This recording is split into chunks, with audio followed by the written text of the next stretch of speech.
The World Wrestling Federation. For over 50 years, the revolutionary force in sports entertainment. Oh, it's live, pal. We're really glad that you're our friend, and this is a friendship that'll never, ever end. Everybody three count. 1, 2, 3. 1, 2, 3.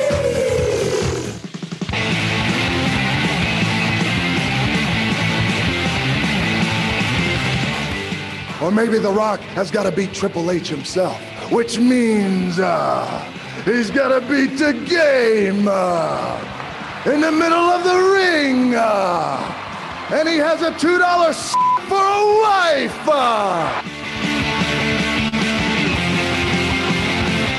You're too damn selfish, and that's why you're sitting there with a bad leg, and that's why I kicked your leg out of your leg.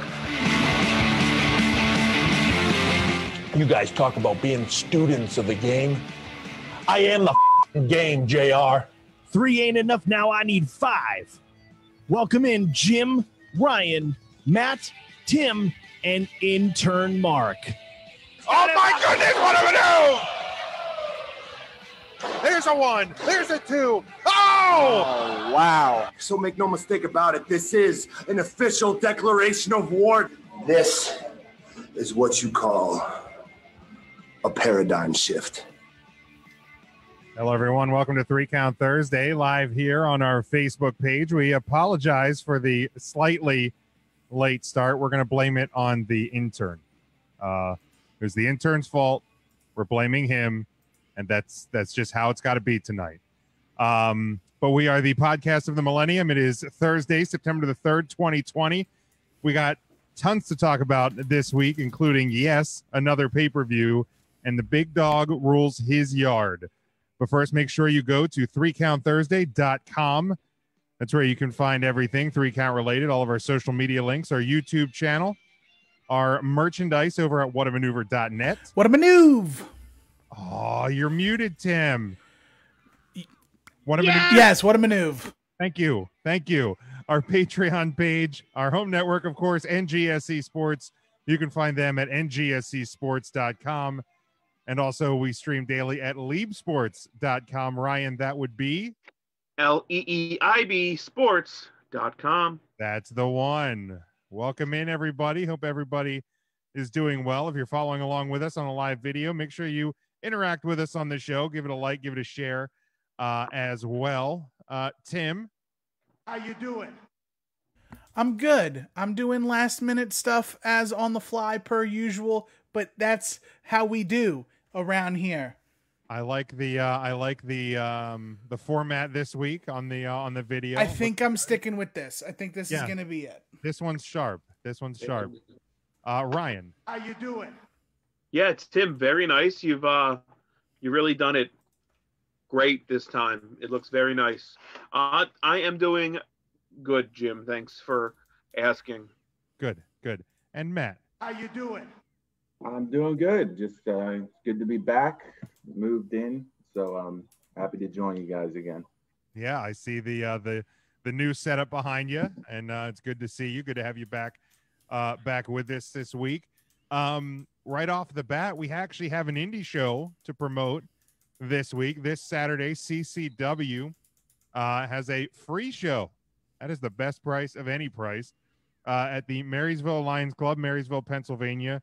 Doors, quote unquote, at 4 p.m. Bell time is at 5. It is outdoors. Wear your mask. Still need to have a mask on. Social distancing will be observed. So be prepared for that. 3 matches announced. Intern Mark in the chat. He's not with us in video because technology is fun. But intern Mark, I am doing well. Thank you for asking. I hope you are doing well despite the video issues. But oh, hi, Mark. There are 3 matches announced for a CCW show. Rob Noxious taking on Mr. Ping. We have the CCW tag champs, the Pony Express, defending against the Frat Boys, and CCW champ BJ Walker defending against Dorian Black. So 3 matches announced. I'm sure there'll be more when you get there on Saturday. But again, free show. Weather looks to be fantastic this weekend here in central Pennsylvania. So if you got nothing else to do, go celebrate the holiday weekend with some great independent wrestling here in central PA. So let's Mark says he's okay. Well, yeah, I mean, I guess we're all a little bummed out that you're not with us, but you're with us in the chat. So that's all good as well. Again, give a like and a share on the video. We'd appreciate that. Let's jump into our weekly segment. 3 birthdays today. Born in 1969. You hopefully maybe might possibly remember Mrs. Cleavage, mother of Beaver Cleavage, was born in 1969, and TJ Perkins 1984, and Allie / the Bunny in 1987. Crazy that both of them were born on this day in 87. And then I just have 4 things, and this is what happens when the host fails to prepare the dates, events beforehand. 4 items, starting back 1953, Verdun Gagne is awarded the first Chicago NWA United States heavyweight title, of course, in Chicago, Illinois. In 1982, Bad News Allen defeats Bret Hart in Calgary, Alberta to win the Stampede North American heavyweight title, ending Hart's 4th reign as champion. Then we move all the way to in 2001, WWF held its 432nd episode of Raw is War live before 18,019 fans at the Air Canada Centre in Toronto, Ontario. The show got a 4.62 rating on TNN on hours of 4.59 and 4.65. And then finally, in 2005, PWG held the first of 2 events of its first annual Battle of Los Angeles at the Hollywood Jewish Community Center in Los Angeles, California. The show featured the first round of the 16-man Battle of Los Angeles tournament. Those items were for September the 3rd. All right, let's jump back to this past Sunday. WWE Payback, of course, on the award-winning WWE Network. We don't have to go like super long-winded. I think probably the 2 biggest topics of conversation coming out of this show was, of course, Keith Lee getting the victory over Randy Orton, and then of course Roman Reigns winning the triple threat. Is there any other? I did my full review of the show on Monday. You can find it in the podcast feed. Is there any, besides those items, is there anything particular note that any of you guys want to talk about from Payback? I would want to talk about the ending to the Shayna Baszler Nia Jax match. It was a very unique submission that I don't think I've never seen before. So really cool to see Shayna Baszler get some shine and really, put over Shayna Baszler and her abilities over 2 of the top tier talent in Bayley and Sasha Banks. So I thought that spoke a lot. And that match was better than I thought it was going to be. A lot better than I thought it was going to be. I didn't have a lot of expectation because I just didn't know how the match was going to be put together, and I thought they did a really good job, both featuring Shayna Baszler and then utilizing Nia Jax best as possible. This isn't an insult to Nia Jax. I think she probably works best in a tag team. I think this is like the best version of Nia Jax we may have ever seen, in my opinion.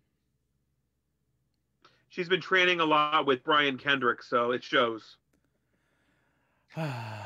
What an ass. That's the joke that will just that'll never die. It will never. But that's my own fault. I can only blame myself for that one. Nikki says she really enjoyed the show. She said the women's match gave her tears. I guess she's a huge Shayna fan, not sure. Mark gave the show a B+. We'll grade the show then. Matt or Tim, any thoughts on the women's tag? I think the finish really helps the match. Because it was very not good until the end. Okay. At least for me. Okay. Yeah. A lot of moving pieces. But the finish was absolutely unique. I've never seen that before. Did she actually tap both of them out? No, Bailey tapped. Okay. Which I assume, I think Sasha tweeted on Monday specifically that she didn't tap. So I think that obviously is going to play into that story as well. Bailey's now physically responsible for both of Sasha's titles going away. So that makes perfect sense. Yeah, I got nothing else for the women's title. How about you, Matt? So, all right. So obviously we saw, I mean, I really enjoyed this show top to bottom. I thought Big E, I enjoyed the hell out of Big E and Sheamus as well. That was just, they let two big guys be big guys and fight each other. So I like that. And hopefully, I think we're starting to see the pieces of what should be a long Big E build, which is good. Let's talk about Keith Lee and Randy Orton. Obviously, the shortest match on the card. Keith Lee defeating Orton clean, 6 minutes and 40 seconds. And between that and the next night on Raw, when even despite Keith Lee not winning the main event to get the title spot, it showcased his finisher as a dominant finishing move, which is really good. What did he use as the finish? It was the power bomb thing. The spirit bomb? Yeah, the spirit bomb. Not the glorified AA or no, it was the spirit bomb. But for me, and I know they didn't change his music yet. I'm well aware of that. But there was a change on the entrance gear. I think it was I saw people saying it was a bit of a Black Panther tribute from Keith Lee on the entrance gear. But to me, again, proof is in the pudding. 6 minutes and 40 seconds beating Randy Orton after the summer of Orton. I like the direction that they're headed with Keith Lee. Yeah, I think they changed his shorts too. He's more of a trunks rather than like the Joey Samoa shorts with the change. Yeah, he wasn't wearing like the skirt thing that he was. The swooshy shorts. Yeah, I'm completely fine with Keith Lee's attire right now.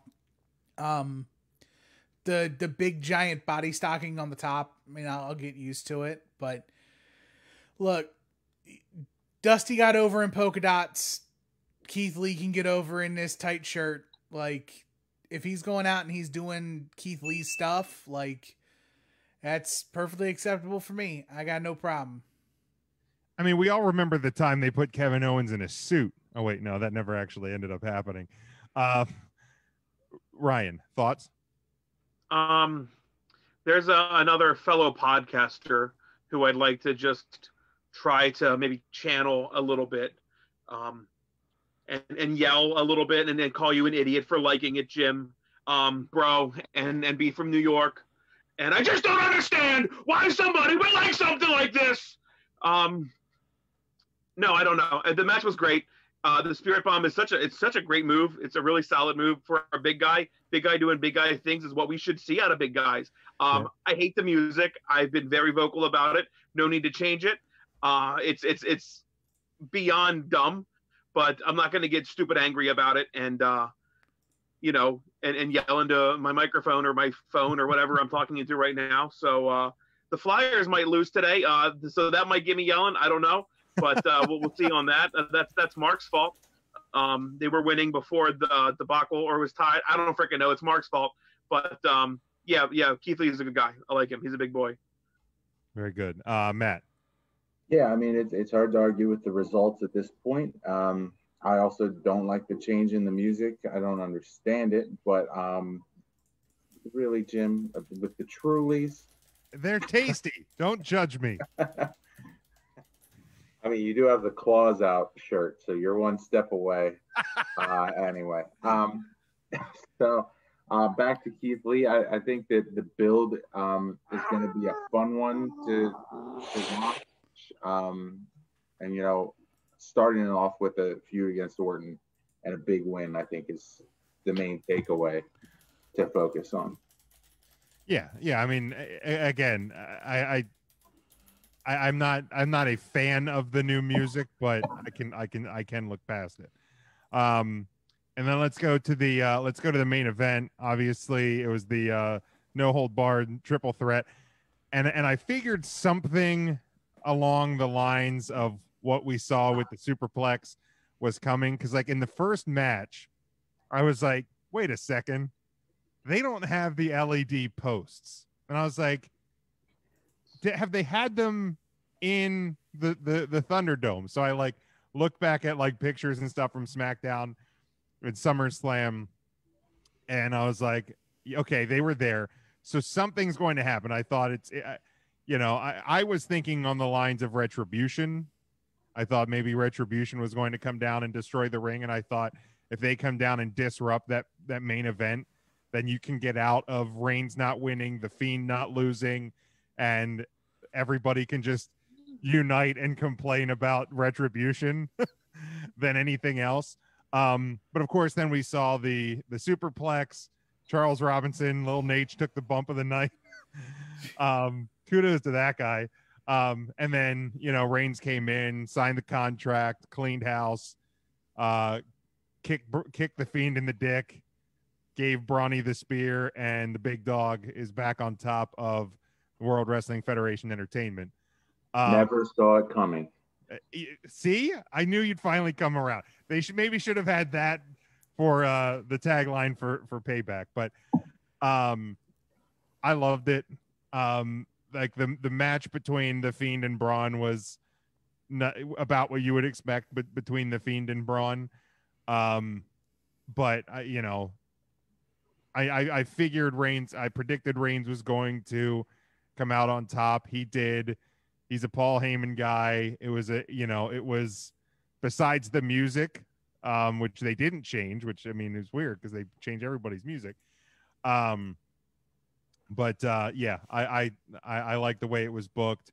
I am looking forward to SmackDown tomorrow night to see more of this Reigns as a Paul Heyman guy continue to develop. Tim, how about you? I'm so happy. I'm giddy. Like, I did not care for the beginning of the match because I don't understand how the match started and there was actual pinfalls being counted until Roman showed up. Like, they did start the match. He hadn't signed the contract yet. Sure. And everybody knows that makes sense. So you signed that contract. That makes sense. But now it should have been, the contract should have been null and void. Right. Vince Russo's, whatever stepson or whatever the podcaster said, it should have been null and void. Yes. Because all of these things in professional wrestling are legally binding and all of that, without question. However, like I'm very happy. I'm very pleased with where we're at. Fiend didn't lose. He did not. Brawny Strowman's goes down again. Yep. We get Roman still not quite freeing the titty. Still wrestling in a shirt. That makes somebody very happy. And honestly, though, Roman Reigns as WWE champion might be our best shot at Otis cashing in. Maybe. I was going to touch on that too, because like that's for that clip exactly at that moment. I feel like Otis has kind of just been forgotten that he is Money in the Bank, and like I'm fine with having a long-term Money in the Bank briefcase holder. Like I don't think both of them have to, they have to be cashed in within the first week like we've seen over the last couple of years. And now I guess they did do the Money in the Bank lunchbox last week on SmackDown. Yeah. So they haven't they haven't totally forgotten, but it doesn't seem to be highlighted a lot that he's still kind of out there lurking. That's perfectly fine. Yeah, I guess that's true, because I guess that's kind of the point. And the longer rock it goes, the baby to sleep, the more you can forget. That's true. Yeah. Which, I mean, I think that would be fun too. Watch him do that. He could also cash in on the WWE champion. That's true too. That's like a hidden, a hidden thing that I think that gets kind of, because he's on SmackDown, and yeah, I mean, WWE's splitting up awesome tag teams left and right, so why not split up Heavy Machinery and send Otis to Raw after Randy Orton destroys Drew McIntyre and whatever or something. I don't know what's gonna happen, but Otis also has like a whole nother 6 months of being Money in the Bank. Like, let him at least put 2 lunches in that lunchbox. That's fair. That is fair. Ryan, thoughts on the main event? Yeah, it's what I expected. So you're saying you did see that coming? What, that Roman Reigns was leaving as champion as soon as he was willing to come back? Absolutely. And that's not a knock on him. I think he did what was right for him and his family. And I mean, the guy beat leukemia. There's no rush back. Your spot was nice and toasty. We kept it warm for you. So yeah, he belongs back as champion. I just hated to see it go to the Fiend to come off of the. I don't know. I just hated.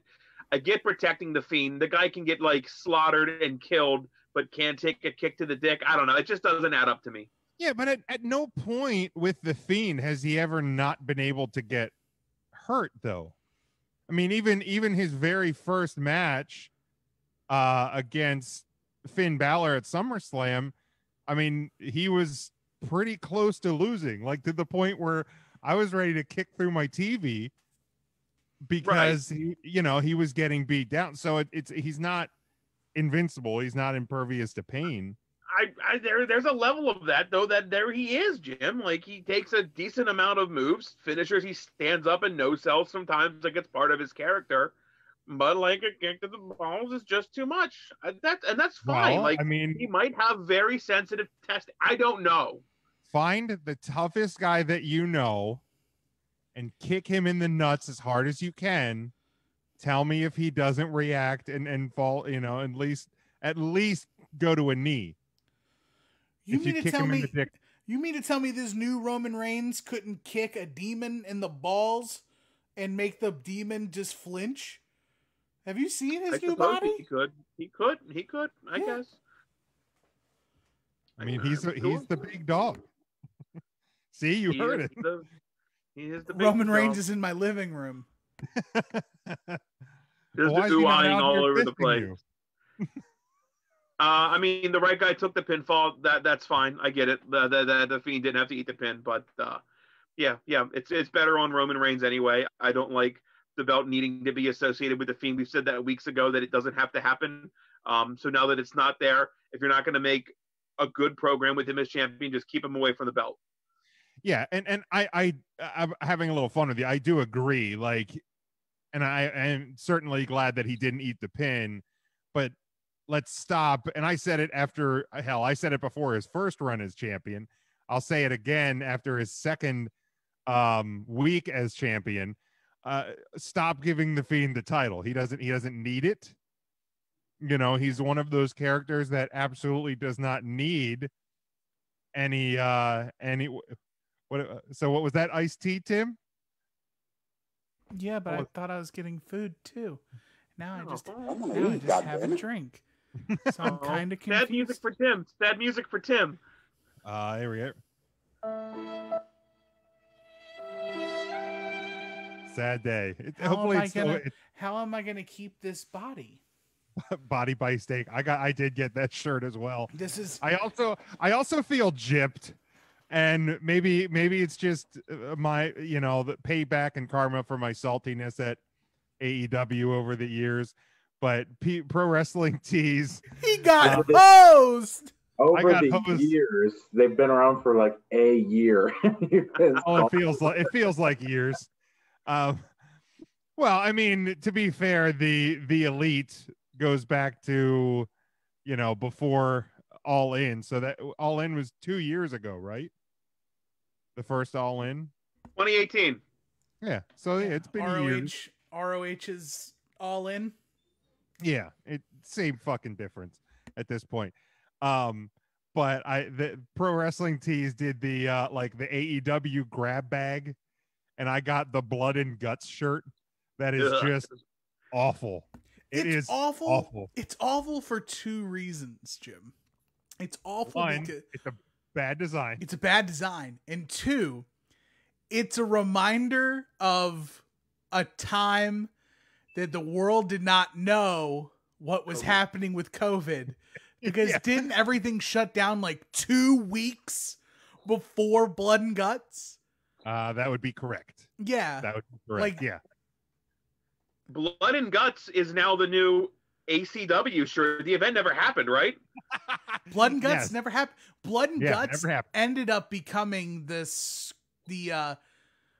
gridiron, the Stadium Scramp. What was it called? Stadium Stampede. Stadium Stampede match. Yeah. They ended up reshuffling it and making it the Stadium Stampede. Yeah. So I paid like $10 plus shipping for a shirt of a show that never happened. It is so bad. Did you put a picture of that on the Facebook and the social medias? Because you absolutely should. Channel your inner Vince McMahon love and just dunk on this horrible shirt. Yeah, I'm gonna make a note to myself. Dunk. That shirt doesn't even go over well wearing it in public. No. It's just a hard sell. It is. Right. Where am I gonna wear Blood and Guts shirt to? Like, seriously. Easter. CZW, just Easter. Right. Yeah, exactly. Easter, great. I could wear it to the gym if I went to a gym, but that's not happening. Both A, because of COVID, and B, obviously. Yoda screams. There we go, because that's what Big Jim does during Halloween season. Matt, your thoughts on the Payback main event?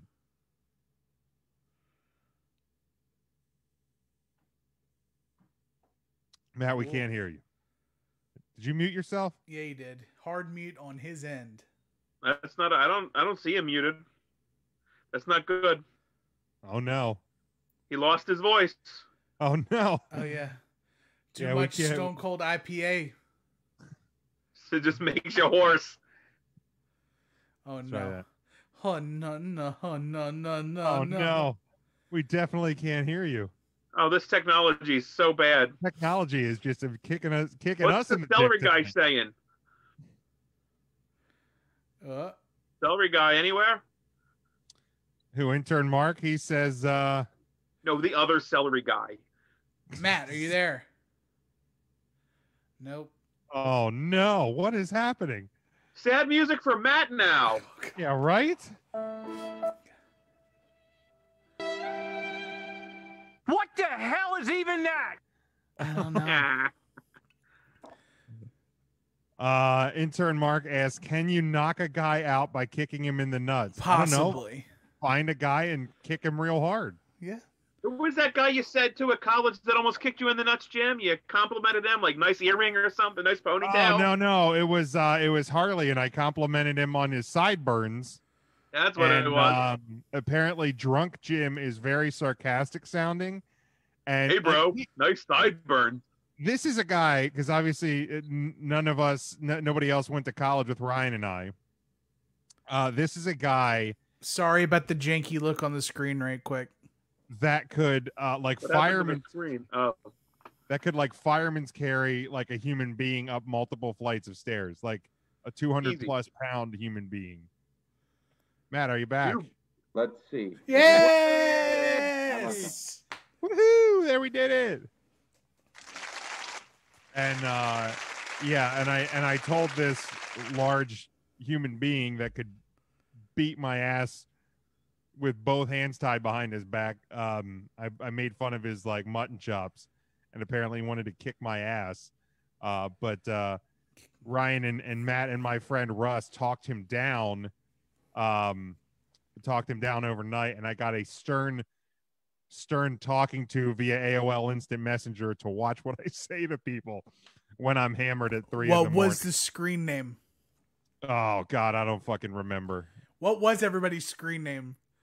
Mine was like Irish with like multiple numbers because it was like Notre Dame players' numbers. What was yours, Tim? Tim, do you remember yours? I had multiple. Pick one of them. My very first one, I thought was really cool. So does anybody remember the movie Blow? Vaguely. So apparently when I was like in 10th grade or 9th grade, I looked like the dude Tuna from Blow. And so for a short period of time, I was referred to as Tuna. Thankfully that did not stick. But my screen name was the Roman numeral 2T Tuna, because I'm Tim Taylor, 2T Tuna. Nice. But everybody, when I was explaining it to people, would be like, IIT Tuna at... yeah, I can Roman see why that numeral one got scrapped. 2T, yeah. Lou says his was Mad Dog 1599. Nice. Ryan, do you remember? Do you remember yours? I don't. Was it Magnum? Was it the Magnum one? I fucking don't remember. Ryan, I can't remember what I had for dinner last night. So I think it's what my Instagram thing is. I think it's Magnum AFI. Magnum AFI, or maybe it was Magnum CKY or something. Or something along those lines. That makes sense. I'll have to tell the Magnum story one. That's a story, I guess, for a pre-show. That's a good Patreon or pre-show. Yeah, write that on a notepad there, so we can put that on the pre-show next week. Smoky only you. Matt, do you remember your AOL screen names? No, I think mine was pretty basic though. Like just like my initials and like 107 for my birthday. It wasn't anything like special. Is that January 7 or October 7? You'll never know. Yeah. October 7. October babies. There you go. Matt, your thoughts now that we can hear you on the Payback main event. So it was, I assumed once Reigns came back that he would have the belt. So if Fiend is going to drop it, I guess it's in the best way possible here. The kick to the dick is, about the best you can hope for in terms of someone losing, because it's not anything you can really defend. So I'm anxious to see kind of what Roman does with Paul here. I think that's a good fit. So we'll see where that goes. But again, this was choreographed from the moment that nobody but, 80% of wrestling fans could see coming. All right, let's go around the room. Let's grade WWE Payback, and then we will move on. I based on my match ratings, it came to a B for me. Came down to a B. So it wasn't great, it wasn't bad. It was above average. I enjoyed it. It was a fun 2 hours and 25 minutes. I said if the COVID era has given us anything, it's given us short pay-per-views. So that's kind of been nice. Tim, your grade for Payback? I'm gonna give it a B+. All right, Ryan. It was an average pay-per-view, and it deserves a solid C.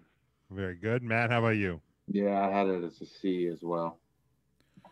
Devin gave it a B. I think Mark said a B+. As I'm scrolling back up here, solid B. If anybody else wants to give their grade for Payback, feel free. And again, like and share the video. Get as many people in here, and love the interaction with us. Nikki gave it an A, so Nikki definitely enjoyed Payback. All right, let's move on here. Obviously, the last couple of weeks between the NBA playoffs and the NHL playoffs, we've seen the Wednesday night wars not warring with each other because AEW was on a Saturday and then a Thursday, and now NXT's playing Tuesday nights for a couple of weeks. And I was going to talk about it last week, just having the shows on different nights. It felt a little easier to absorb both shows as they happen. You didn't have to go either click back and forth like we did back in the old days, or watch one and then watch one DVR or Hulu the next morning or what have you. And now a report today from WrestleVotes said that the WWE is heavily considering moving NXT off of Wednesday nights, possibly to Tuesdays, and using this week, which saw their weekly ratings go up, and next week as a kind of a test and barometer for that idea. Let's go around the room. Tim, we'll start with you. Your thoughts on possibly the end of the not so long Wednesday Night Wars? I don't like the idea that the thought is that WWE is considering moving. USA Network. It's the USA Network. USA does not like the fact that they're losing to AEW on the same night. It actually, from what I've heard, Vince is fighting to stay on Wednesdays because Vince doesn't want the perceived idea that they're losing and submitting and moving away. Okay. Yeah, he's very much for you comic book heads, he's very Captain America. It's like I'm a tree planted by the water. You move, I'm not moving. So there is talks of like Vince and other people wanting to stay on Wednesdays for the war. I don't know. I thought Tuesday night was a really good night. Personally, if you can spread your wrestling out over multiple nights, I'm here for it because it gives me more things to do, or it gives me more opportunities in these trying times to watch something. And Raw Mondays, NXT Tuesday, AEW Wednesday, nothing on Thursday. Well, 3 Count Thursday on Thursday. That's what Thursday doing. 8 to 10 on Facebook.com/3 Count Thursday. And then of course Friday is SmackDown, the A show. You got, that I think that works for me. I don't know if that works for everybody else, but well, and I think there's talks that AEW is going to be adding a second show on TNT. Now, whether or not that goes Thursday night or a weekend show, a TNT Saturday night. I would love a Saturday night. I know you would. And honestly, I think that's the night for them to go. Yeah, because why would you come right back on Thursdays? You have Dark on Tuesday and Dynamite Wednesday. That just feels like a lot. And if you do it on Saturday nights, if you do Saturday night, AEW pay-per-views are on Saturday night. So you can have AEW Saturday night be a live lead-in to your pay-per-view. Like Sunday Night Heat back in the day. Yeah, or like anything. I think WCW actually had a couple of Saturday night pay-per-views. I think some of the Road Wilds were on Saturdays, or Bash at the Beaches. Probably because wasn't Sturgis usually, like, the Sturgis events were usually over on Saturdays. Yes, there was some times where WCW Saturday night would float over into the WCW pay-per-view, and I always thought that was cool. I like especially since we're in this mode of like having pay-per-views have pre-shows. Make your television product on Saturday be a pre-show. Why not? Yeah, and then like, and if you're already used to tuning in on a Saturday night to their product, right? That you don't normally buy the pay-per-view. Correct. You tune over and they hook you in. Right. Then you decide, shit, I'm gonna jump on BR Live and I'm gonna buy this. Right. And then but also too, you're already filming it. So if you do order it on BR Live, your pre-show is the episode of Saturday night. And so you get that. Like, it would be, and that makes perfect sense because TNT owns BR Live. So there's no problem with airing TNT product on BR Live. So I'm here for it. I'm jazzed. I kind of hate that the war is. There's a possibility that the war is over. Just because I like the idea of having something to flip us back and forth, even if it was only for like a year and a half. Yeah, it's been fun, but honestly, the last couple of weeks have been easier as well. And I mean, right now, situations being what they are, I've been able to watch NXT on Hulu on Thursday mornings while I'm prepping my notes for the show. But in a normal world, that won't be the case. whenever a normal world becomes normal again, that won't be the case. That'll just be able to do so. Like, I'll have to watch one via DVR or whatever. It's not that big of a deal, but you know, if you give it to me on Tuesday nights, then it's a little bit easier. So I'm all for it. Ryan, your thoughts on the change potential? I've been lost this entire conversation because months ago, and then reminded multiple times on Twitter, people were saying that the ratings just don't matter. So I don't know what all the fuss is about. Well, this isn't about ratings. This is just about the idea of NXT moving to Tuesday nights for better ratings. Well, just to be on a different night. Why is it about ratings, Ryan? Because it is about ratings. You actually said ratings yourself. You were the first person to bring up ratings. I think that they're using this as a barometer for ratings. That was from the report. That wasn't Big Jim. Look, Jim, WWE's waving the white flag. You're trying to make as many excuses for it as you can while you sip on your Trulies. We get it, but this is WWE. Hey, I switched over. Oh, so he's up the game. Flavored water. I think that ratings both matter and don't matter in this point. Like, they don't matter in the fact that it doesn't matter for WWE or whichever brand is getting the rating. I think what matters is whatever the number is, AEW has a bigger one than WWE. Yes. It doesn't. They have a bigger number, but neither company is hurting for advertising or network money or what have you. Right. It's like the optics of AEW is, and they haven't been like stomps. There's been like a couple of weeks where like it's honestly a couple of 100,000. I'm just worried about Brian Alvarez because if this war ends, that poor motherfucker's all gonna have. What's he gonna do? He's not gonna have his Thursday win every week. But Ryan, any thoughts to NXT moving for whatever reason? I feel like if NXT really wants to move and get the ratings, they need to, like, I don't know, because if you look at those ratings, they're ridiculous anymore. The numbers aren't anywhere like they used to, obviously, for wrestling. The only thing that the WWE could do, and he can probably hook this up relatively well knowing Vince McMahon, is like bookend himself right after like Hannity on Fox News. Then he might get some carryover ratings and really show AEW who can win this war.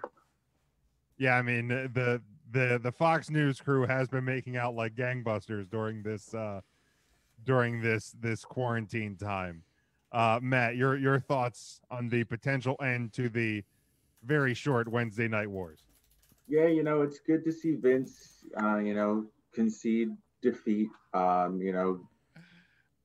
give up and finally admit that AEW has won the ratings war. I'm with Tim. Wrestling spread out is a good thing for me just because I don't have a ton of time to catch up on the DVR. So I'm usually just not watching either of them. So now that it's spread out and I can actually like make the decision night by night, and with the Flyers probably being eliminated here, less time that I'm watching Philly sports. So more time for wrestling. So I'll take it. Yeah, and I don't know when obviously we have Tuesday night next week. I don't know how quickly if the change happens, that the change would happen. I don't imagine it would necessarily be instant, but we will we'll keep our eyes on this one. Speaking of Wednesday night shows, though, did anybody else, Ryan? I know you did. Did any Matt and Tim? Did either of you guys have a chance to catch any of Dynamite last night? The go home for All Out. I did. What did you think of this show? Because besides Thunder Rosa, the women's match, and Serena Deeb, I thought that show fell big time flat compared to what they've been doing most of this summer. Jim Ross has got to go, man. Dude, he's not good. It's sad. It really is. Like he consistently kind of undermines what the talent is doing in the ring. Like he was like, I don't understand why you would do this, and it's a dude putting another dude's foot on the rope to break a pin up. Like, right. Like, he looks completely unbothered. I think he's great to have a part of the company. Please keep him involved. Like working with. Is he their like talent relations guy? Like no, I think talent relations is the Elite. No, I thought talent relation Cody. Okay. Cody is talent relations.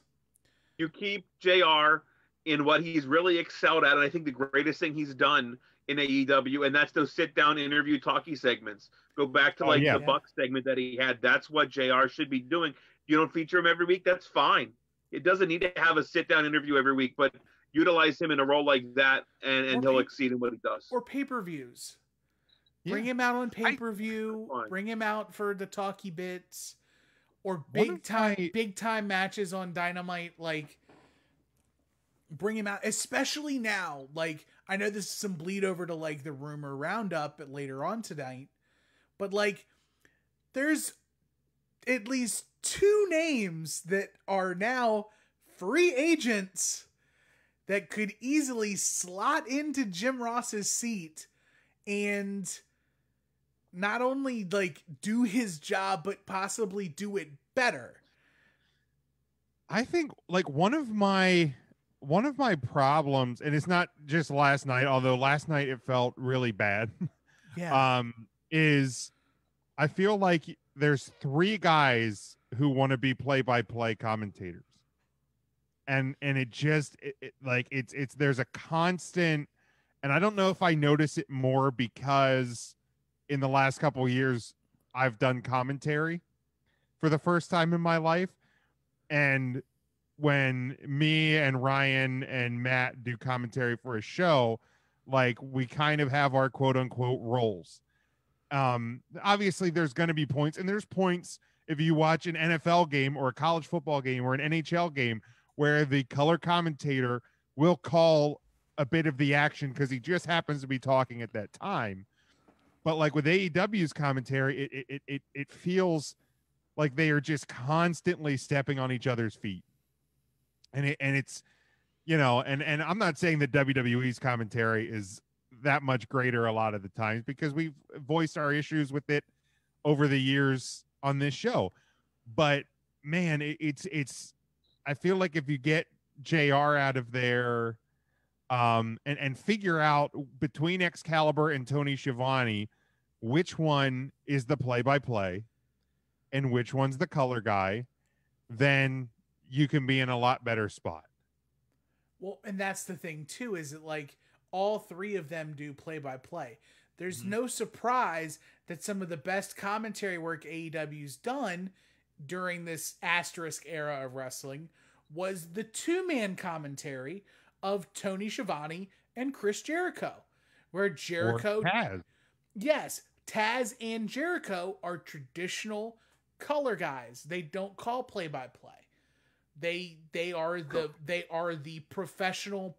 They are the pro that used to do everything that they're doing in there. He can relate to what a side headlock feels like or what a power bomb feels like. And Tony can call it, and he knows the personalities of the people. I love Shivani on commentary. I think Shivani is absolutely fantastic. Like I think he is transitioning very well. I think he has become more of the color because he's the one who's involved in angles outside. Like right. He's got his stuff with Britt Baker, and he Tony Schiavone now plays very much like Tony Schiavone on What Happened When. Like, yeah, and I think that probably plays into him adjusting to that role. He's wrestling TV's dad. Like, that's exactly what he does right now. It's just... I'm not a fan of Excalibur's commentary style, but yeah, he's a good play-by-play guy. It works because he knows or has called like 80% of the roster. So like without him, they'd be lost. Yeah. And that's why he works for what AEW does. Right. But for me listening, him to me is Mauro Ranallo to you, Tim. Like, except Mauro Ranallo, like, at least with like Excalibur, he doesn't like try to pepper in what everyone was talking about on Twitter this week. It's a different thing, but like that's the comparison that I can make. Right. And I know like Mauro is out with WWE.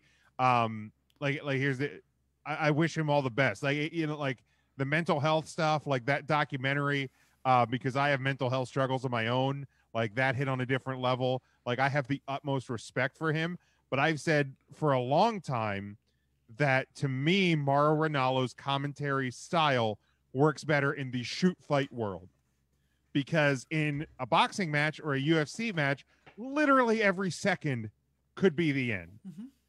That's not the case in a 60-minute Ironman match. Right. You know, not every moment is going to be like the peak and finish of that match. So, you know, I like I said, I have respect for Mauro, but and for the reasons, you know, that he is leaving, seems to be more like a family, personal thing, like taking care of himself and his family. Absolutely wish him nothing but the best. One of the things I want to talk about from Dynamite last night, and then we'll get to our all-out predictions. Like the main event segment, you saw Moxley and the lawyer's name is slipping my mind. Mark Sterling. Yeah. First off, all arguments of like the WWE like disrespecting Dean Ambrose are now out the window, because that match, quote unquote, that segment was terrible. But also I didn't like look back to see if the Janela blood earlier in the night was a hard way or if it was a blade job. But if it was a blade job, somebody should be getting like their ass reamed, because I feel like blood earlier in the night took away from the Moxley blood at the end. Like, that's your big hook. That's your big moment. That's your lead in to the title match at your biggest show of the year. And you already had blood earlier in the night. Like, to me, that encapsulated the entire night for that Dynamite show. I thought the matches were kind of sloppy. The promo segments were even worse. And really, last night's show just kind of fit the formula that is an AEW show. Tag match, multi-man tag match, promo segment that devolves into chaos, Sprinkle and Jericho yelling at somebody, tag match, and then a main event that will probably dissolve into chaos. But last night it all fell flat. But I thought if unless it was a accidental hard way, somebody should be getting their ass reamed about the Janela blood earlier in the night. But that Moxley match was god awful. That was everything AEW claimed that they weren't going to be. That's the thing, is that I was thinking about it, and every singles champion for AEW so far has been former WWE guys. Kobe. And whoever's like booking for the main event probably has WWE ties. Smart Mark Sterling is If you don't know who he is outside of AEW, he is the producer for the Major Wrestling Figure podcast, hosted by Matt Cardona and Brian Myers. Okay, that makes sense. Yeah, he's boys with Broski. So, I mean, and he also, Smart Mark does do, he's a manager in the indies at Create a Pro, which is Brian Myers' promotion. But it just doesn't, I don't believe in MJF yet. Like, I get he's the future, and like, I get that he is a diamond in the rough, and some would call him a diamond today. He's not in the even though he's in the top 25 of the PWI 500, he is not in the top 25 of the PWI 500. He is a heel that would have been perfect in the Attitude Era, but right now, smarmy, snot-nosed kid doesn't quite tickle my fancy as an almost 34-year-old man. Like, you're just a whiny little boy. Like, in all due respect, like, he's fantastic. Like, he is fantastic. Super talented. Like, it's not my cup of tea. I love how, like, his character is insulated, and he's got Wardlow being the big bad in his face, and he's finding ways to put someone else in front. But they're also doing that with the Dark Order, and how there's other pieces that go in front of Brody Lee, and how he's got a female, and he's got a tag team, and he's got another big dude, and whatever. And it's like, well, it's like everybody has a faction or a manager or both. Right. But I haven't been a huge fan of like the MJF 2020, like the political stuff, probably because I've just been so worn out on political stuff in actual real life that like a political thing right now is just like Kobe. Like, no, don't get me wrong. Like, if AEW just sold like the MJF 2020 sign, I would probably buy that, but I'm not buying the whole election package for $45. Sell me the sign for like 15 and I'll probably buy it. But yeah, I think that has soured me a bit on this feud as well, because like political stuff is just exhausting, you know, like when the political scene in the real world is a dumpster fire. Do your political stuff in November. Yeah, because there's a real chance, like, yeah, exactly. Right. Yeah, exactly. Ryan, thoughts on Dynamite last night, the close of the show, all of that? Intern Mark definitely not a fan of last night's Dynamite, I know. Yeah, last night's Dynamite missed. I'm not gonna dig too much into that. The main event was clearly a sports entertainment main event, which again I think everybody knew that's what AEW was going to be without AEW ever saying that. But that is successful professional wrestling in the United States. This is not Japan, where more of a work rate and a strong style of wrestling I don't think would get over in the United States. So they have to do what they have to do. That being said, I'm going to meet you halfway, Tim, on the MJF thing. I think MJF needs to be watered down. I don't think MJF that was really good and would say what he wanted to say to whomever, male, female, anything like that. Go look at some of his indie work. Look at him in like CZW, and like him just berating women, and like it was unreal what he was getting away with on the independents. I don't want to say getting away with, it was his character, whatever. But he really, really knew how to work his angle, and you can't do that to a broader audience. So we're seeing things that maybe AEW didn't necessarily plan out when they have like their hot hands in something like MJF, that you can't give 100% MJF. It's got to be a watered down Michael Jacob Friedman.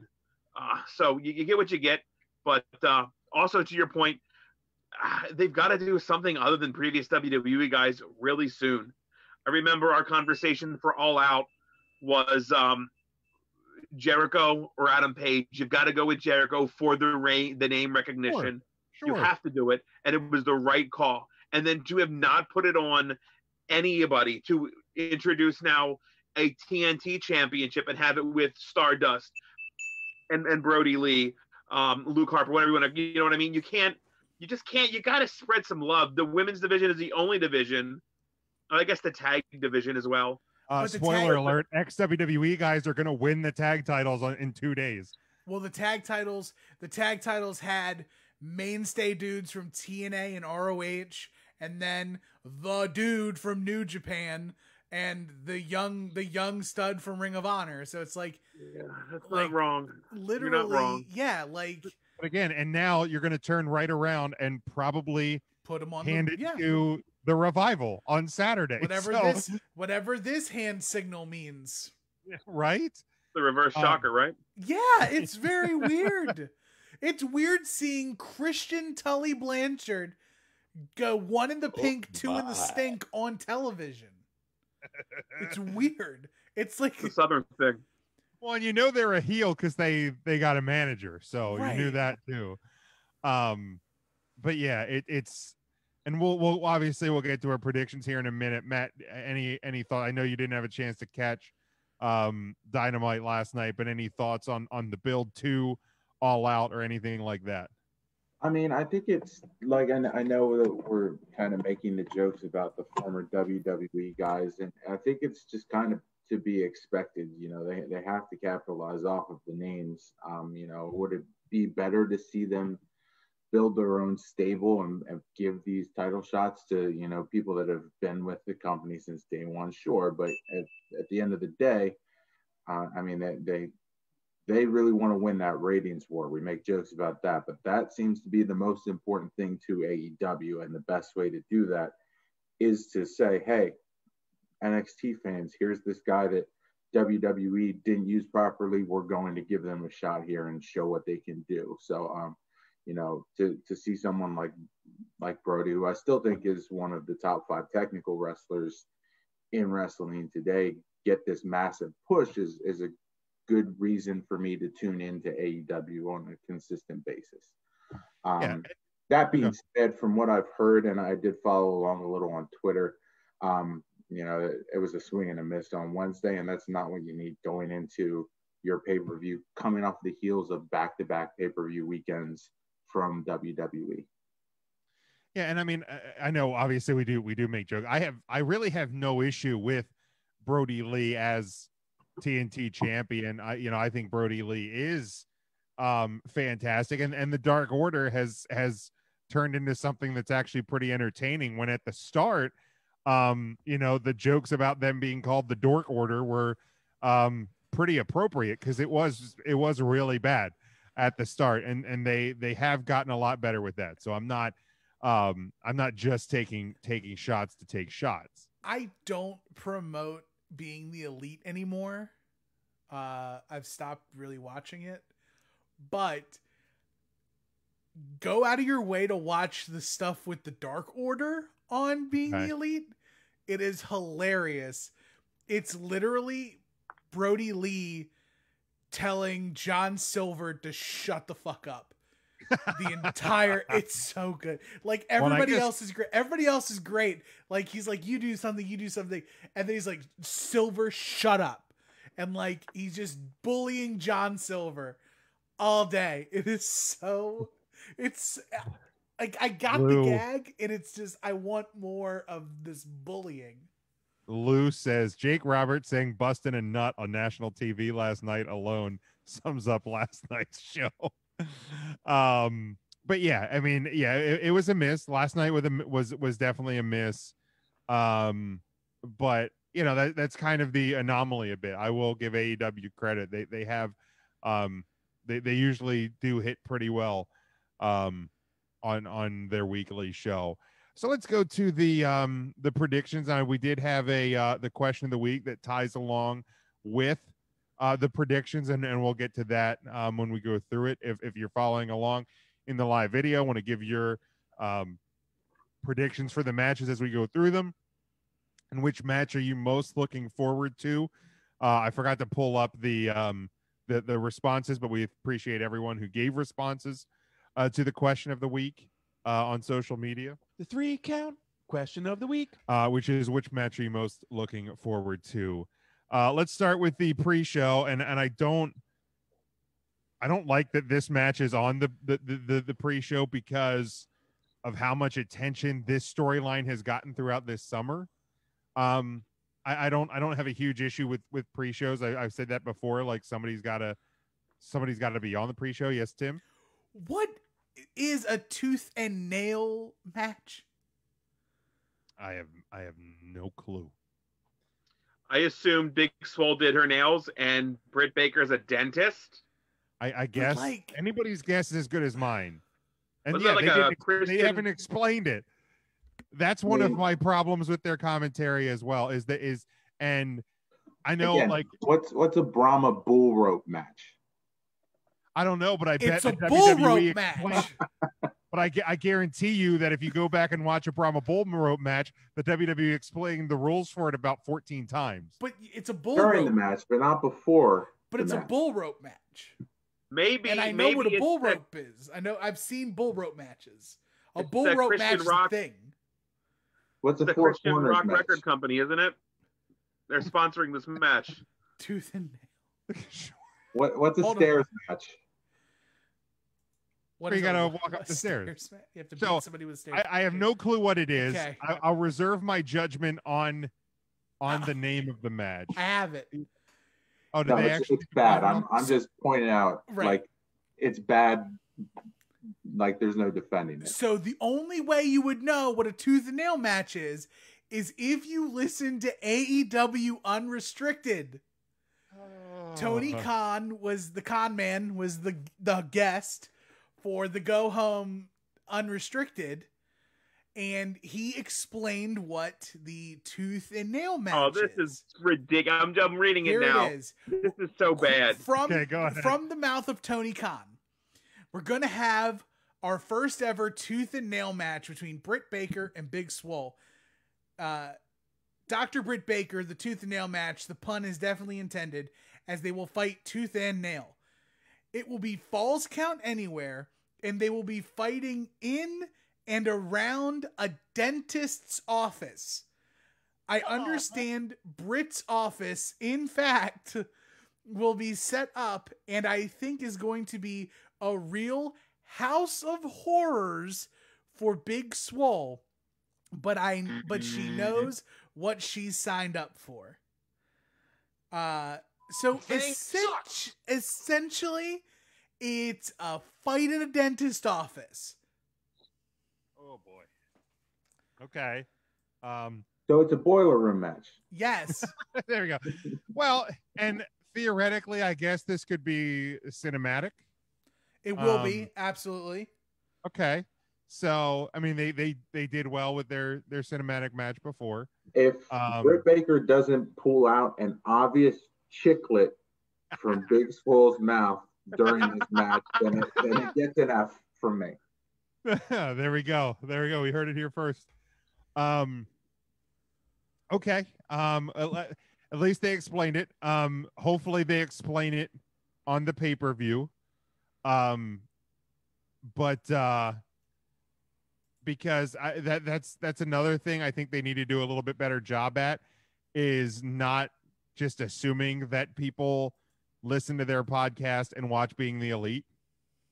Now for the people that do, they get a lot of things. I'm a person that doesn't get a lot of things that they do. Intern Mark says, shockingly, this won't be the first time I saw a fight in a dentist's office. But again, I don't have an issue with matches that should, quote unquote, should or shouldn't be on a pre-show being on a pre-show. But you've dedicated a lot of your summer programming and storytelling to a match that you're on the pre-show. That's the part I don't like. All that said, Britt Baker to me has to win this match. You know, and I'm going to make it like a funny joke because he usually loses a lot of them. This would be like The Undertaker losing a casket match or a buried alive match. But Taker did win the first Boneyard match. So let's see if Britt Baker can win the first tooth and nail match. That's my pick. Tim, how about you? Yeah, I'm gonna go Britt.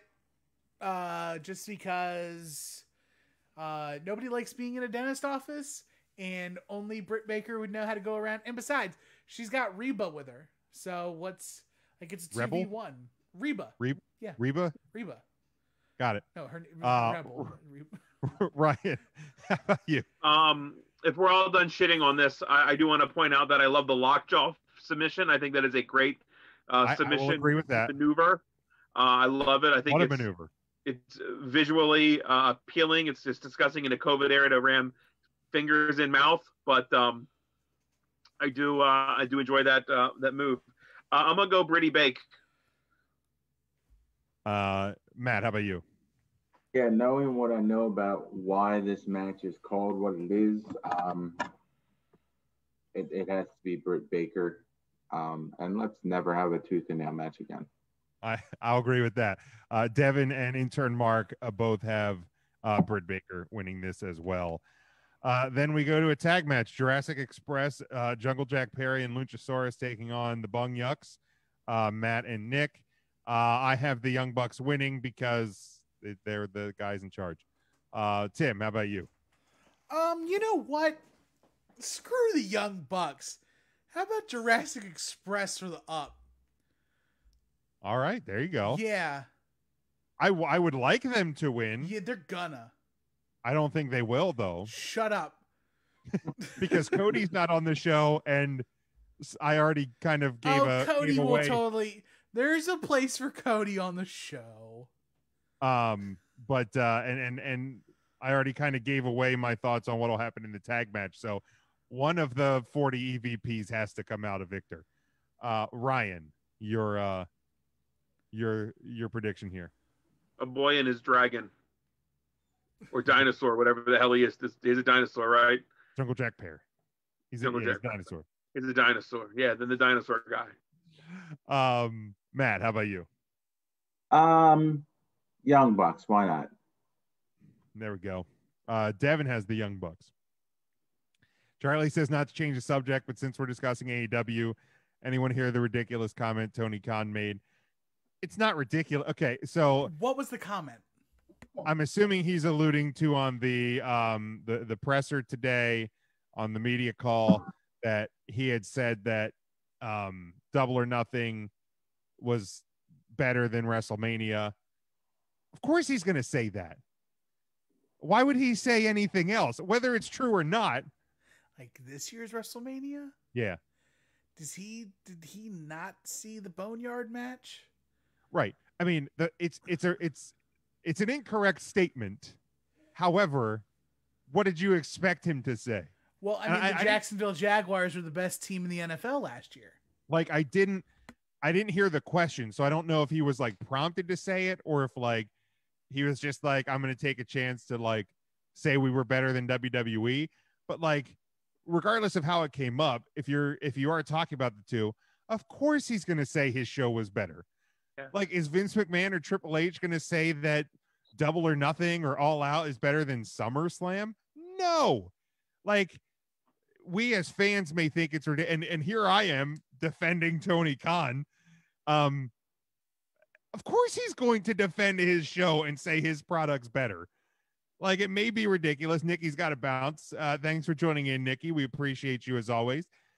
But yes, did I think it was a ridiculous comment because I thought WrestleMania was a lot better than Double or Nothing? Sure. But it's not ridiculous that the guy in charge of AEW said his show was better. That's not ridiculous. Apparently the quote is Double or Nothing kicked the crap out of WrestleMania. Yeah. Sure. How many nights was Double or Nothing, Chief? Two's always better than one. Yeah, it's not just double in name. Do you want one cheeseburger or two? Do you want one beer or two? I'll take a double cheeseburger. Do you want one blowy or do you want two of them? No matter how it works out, you always take two. But yeah, I'm not. I saw it said. What else was he going to say? He wasn't going to put over WWE. All right. Let's go to an 8-man tag match. The Dark Order, Brody Lee, Colt Cabanjo, Evil Uno, and Stu Grayson take on Matt Cardona, Scorpio Sky, and the Natural Nightmares of Dusty Rhodes and QT Marshall, of course, with Allie. Dark Order's got to win this, to me, especially when you have your TNT champion on there. So I have the Dark Order. Tim, you seem to disagree. Because this is the Cody spot. Oh, you think? Yeah, he ain't dead. Cody's gonna show up and he's gonna disaster kick every last one of those Dark Order dorks. Ryan, how about you? There's the food. Sonic Cup? I'm gonna eat, goddammit. I am gonna eat. That shit looks delicious. Sonic.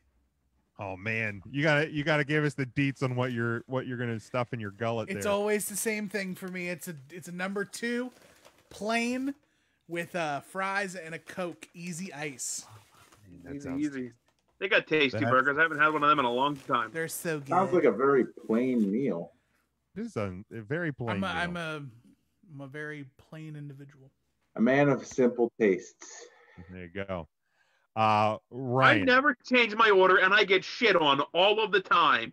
He gets a plain ass cheeseburger, and y'all are like, "Hey Tim, that's great. Get the hell out of here." The Dark Order wins. Matt, what's your pick? Okay. I literally said that's a very plain order. I mean, say, oh, that sounds great, Tim. Man of simple taste. Oh, you're such a great guy. I heard you. Say that either. I mean, Ryan. To be fair, I don't. In a normal world, I don't eat with Tim nearly as often as I have food with you. We do break bread often. So I don't know that Tim has a reoccurring pattern the way that you do. That's fair. I accept that. Okay. I can't wait to sit with you guys and I'll eat food at the diner. I can't wait. Oh, I cannot fucking wait for that moment. It's been a long time since we've been to Night and Day. At this rate, it'll be 23. BBJ is probably missing our tips at this point. I haven't seen her since I started going there to get takeout. I had croquettes last night. They were delicious. Of course you did. Nice order. Boring ass Ryan. Boo. Boring. I really changed it up this time. I got cauliflower with cheese as a side and everything. I changed everything up. You got cauliflower with cheese? Well, the cheese sold me. I have never seen you eat cauliflower before, so I'm impressed. Cauliflower. You sure you didn't get those beet eggs or whatever you call whatever? Oh, I love a good red beet egg. Oh, the pickled egg. Pickled on the egg is salad so with good. the ranch. Yeah, with that ranch dressing. Sweet Jesus. It's like one of the things I never got into in Pennsylvania Dutch fashion. You know what's even better? A deviled red beet egg. Oh, that sounds real good. Real good. Tim, intern Mark asked if you got a milkshake. I believe you only got a Coke. He said they have a toasted marshmallow milkshake. That sounds to me pretty awful. It sounds amazing. That sounds pretty gross from where I'm sitting. And I try a lot of different things. But Ryan, your thoughts on the Dark Order versus 4 other guys? I yelled Dark Order, then we went off topic. Very good. Oh, sorry, I missed that one. Matt, how about you? Dark Order. Let's see here. Devin and Mark have the Dark Order picking up the win. So Tim's out on an island by himself, but it does kind of make sense. It just depends how long Cody's going to sell that beat down. All right, let's go to the Casino Battle Royale. Excuse me. Darby Allin, Lance Archer, Brian Cage, Ricky Starks, Pentagon Jr., Ray Phoenix, The Butcher, The Blade, Eddie Kingston, Sean Spears, Billy, Austin Gunn, Jake Hager, Santana, Ortiz, Chuck Taylor, Trent, and a wrestler to be determined. So Mark said that their ham loaf is delish. Rob Noxious asked, what is ham loaf? It's like meatloaf, but with ham. It's fucking delicious. Try it. Give it a shot. Wanger. Yeah, get Gene Wanger's ham loaf. You'll find it in most grocery stores in the frozen food section. Put that bitch in the oven. It is fucking delicious. I absolutely love some ham loaf.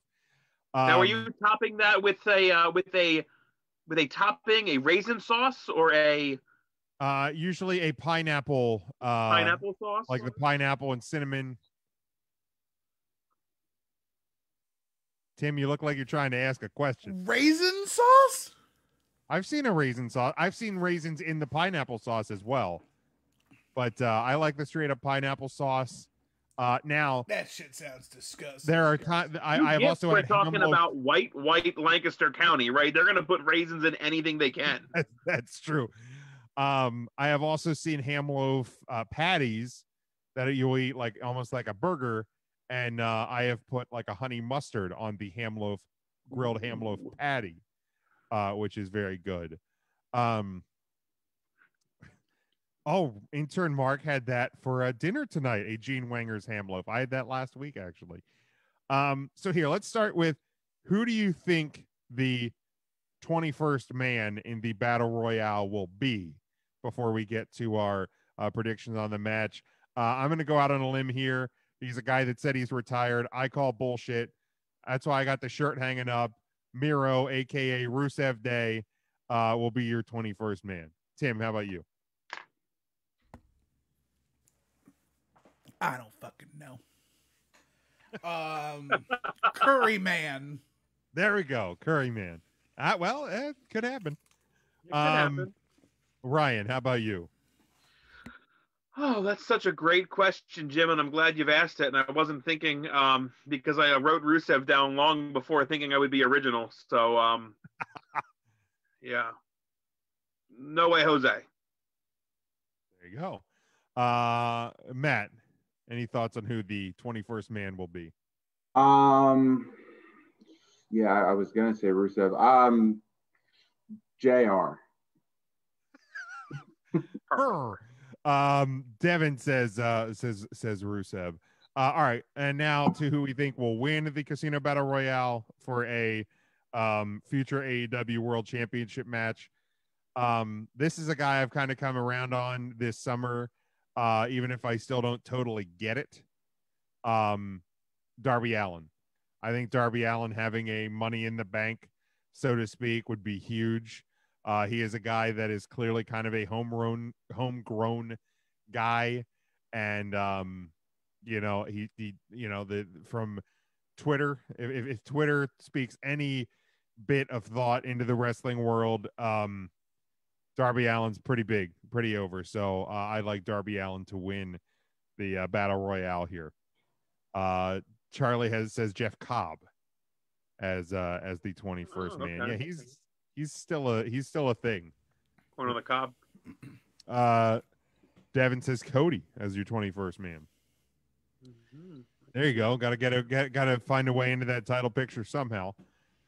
Tim, your thoughts on who will win? I'm gonna go with I'm gonna go Eddie Kingston. I like it because I want Eddie to win everything. Yeah, and I mean he's the hot hand right now, so that would be appropriate. Ryan, how about you? Yeah, I was gonna fucking say Eddie Kingston too. Now I feel like I have to change it, like I did last time. You don't have to change it. It's okay. That trend just started. It's not like you're coming in 2 seasons in. Oh, for real? Okay, because I was gonna say Curry Man if he was in it, but yeah, Eddie Kingston I think would be good. I think you got a hot hand there. I don't know how much. Yeah, dude, Eddie Kingston, absolutely. Yeah, Flyers heading to overtime, needing the win here in Game 6. Yeah, because Matt. our stress and anxiety can handle that. Well, you know what's better than 1 overtime is 2 overtimes, because as Jim says, you always take 2, right? That's true. No matter what it is. Hey, for me, it's just bonus hockey at this point. So if the Caps...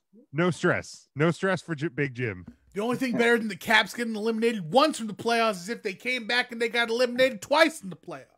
The way they played in the bubble, it certainly would happen. Tim, please, the Washington hockey team. That's right. These are 20-minute periods for overtime, correct?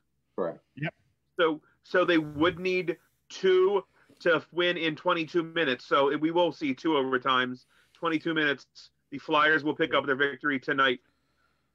I started filling out my scorecard today. the PW scorecards, and I think in the Young Bucks match, the question was the number of super kicks, and I put 22. And then I would still take the over on that. The number of aerial moves, and I also put 22, just because. Matt, your thought on who will win the Casino Battle Royale? Let's just give it to Brian Cage, because why not? Why not?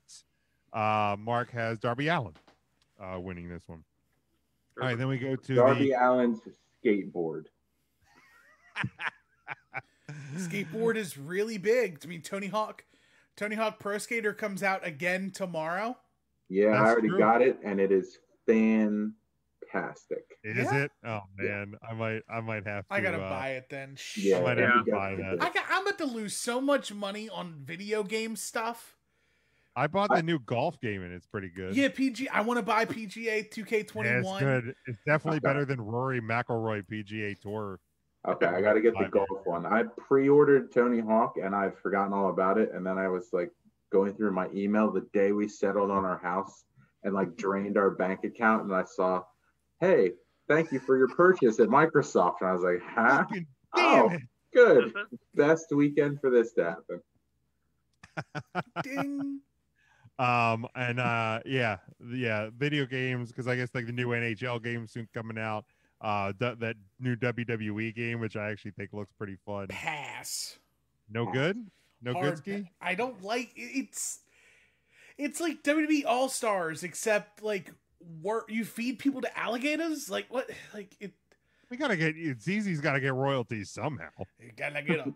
But yeah, like NBA 2K just came out. Madden just came out. They just announced they're re-releasing Super Mario 64 for the Nintendo Switch. Oh, I need to get a Switch. Dude, I really need to get a Switch. Switch is the best console. I need the world to course correct before I can start buying things like a Nintendo Switch. It's not. Lauren is still, I think, in tears about her horse and Zelda almost dying. So. All right, let's keep going. Let's keep going here.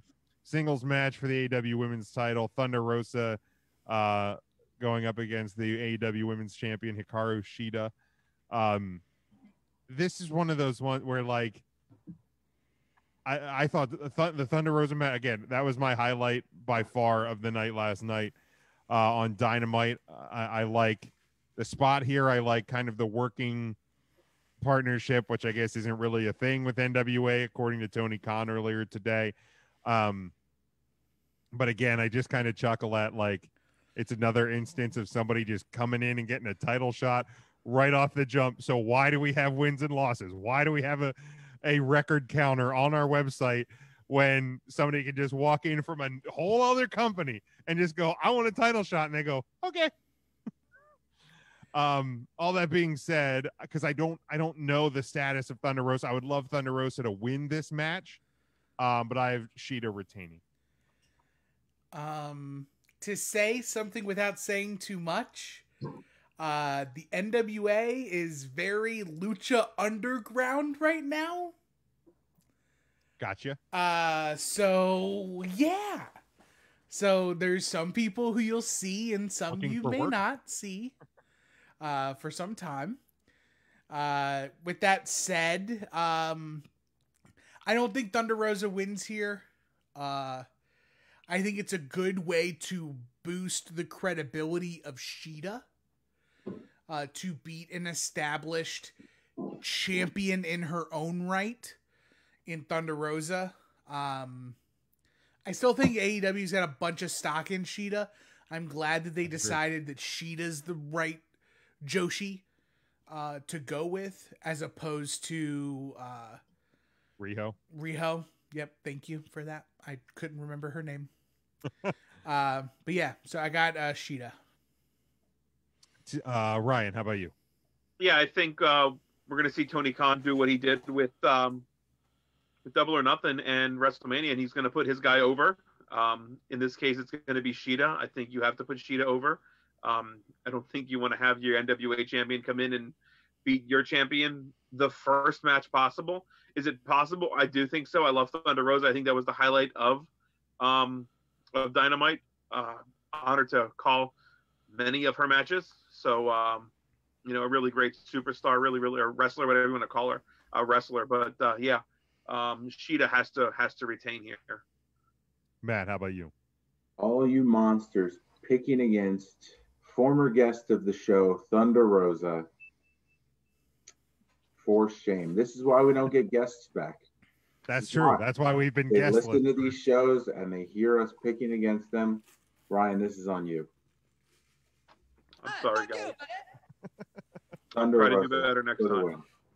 Ryan, Matt's got Thunder Rosa. Mark has Thunder Rosa. Mark gets the intern's doing his work tonight. And said she was the highlight last night as well. Devin has Sheeta picking up the win in this match. Real quick. Yes, quick. Ryan. Let me interject because I know we've done our share, and rightfully so, of shitting on AEW in the way that they treated some of their women. I just wanted to look back at the 2019 All Out, where we had the women's battle royale and Riho versus Sheeta for the championship. This year, Britt Baker, Big Swole, Sheeta Rosa.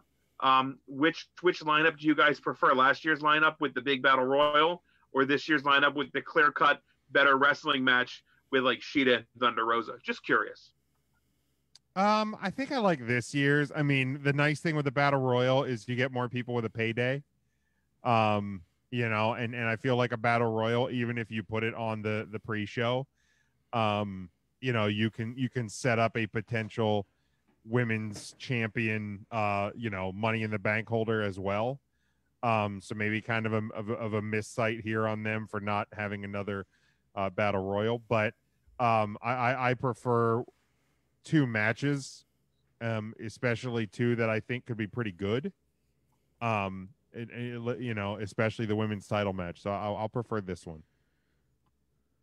How about you, Tim? I'm looking at 2019's card really quick.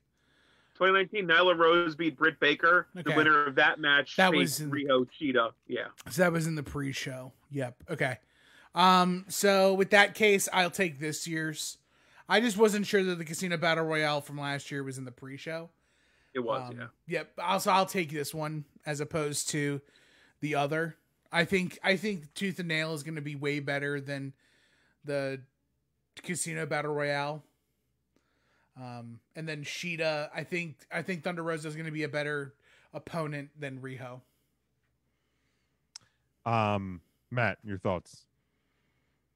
Yeah, it is tough to argue against like the wrestlers getting that payday, getting that recognition. Like, being on a pay-per-view, I know is a big deal, but for women's wrestling, not, and I say this with all well knowing that we have a tooth and nail match, but not having like a gimmick match, like a battle royale, and just showcasing wrestling for women's wrestling is a good thing. So I think this year is the better one. But we did get to see a lot of good names last time around. All right, let's keep plugging. Oh, Ryan, did you say which one you preferred? No, I think it is this year. I think Sheeta's going to bring the best out of Thunder Rosa and vice versa. I think people are going to come out of this weekend and then really say, wow, that match was the best women's wrestling match we've seen in AEW. And I really think those two athletes can easily pull that off. Yeah, and I hope they let this match breathe. And they actually give it some time. Like I said last night, and I just because I know that the weekly time that they've given the women on Dynamite has not been good. I started a stopwatch for the match. It was 9:52. But the problem is, in the States at least, like a quarter of the match was cut off. They did the picture-in-picture, but then it cut off to like full screen commercials. So you lost like a quarter of the match. I don't recall that happening with men's match. I don't know if it was a glitch. I'm not saying that they intentionally did it, but like it was just kind of crappy that you lost a quarter of what was your best match of the night. All right, then we have the tag team match for the AEW World Tag Team titles. Kenny Omega and Adam Page, of course, defending against FTR, Cash Wheeler, Dax Harwood, of course, with Tully Blanchard.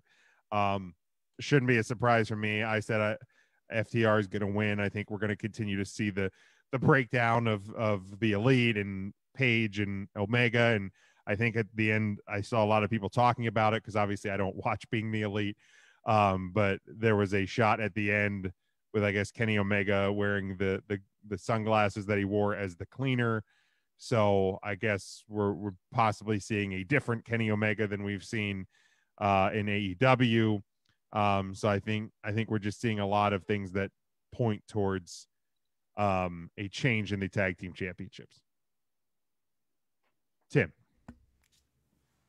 Sure.